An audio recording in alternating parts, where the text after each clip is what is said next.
Di usia 24 tahun dengan status player berbakat dan player berpotensi tinggi, rasanya dah sampai masa untuk Arif Aiman berhijrah ke liga yang lebih kompetitif.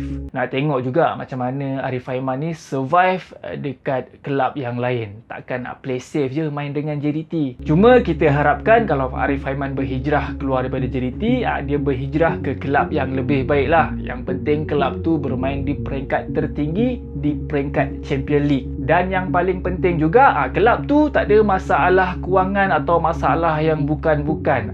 Cuma setakat ni tak dengar lagi lah Jeonbuk ni ada masalah kewangan. Personally aku prefer Arif Aiman stay lagi, kerja lagi dengan JDT sampai habis musim 2025-2026. Lepas habis kempen di ACL, Shopee Cup, angkat semua piala dalam Liga Malaysia dan main bunga api dekat JDT. Habis tu semua kalau nak berhijrah, berhijrahlah. Kalau nak ke Korea Selatan, join diorang time transfer window kedua, time transfer window pertengahan season tu.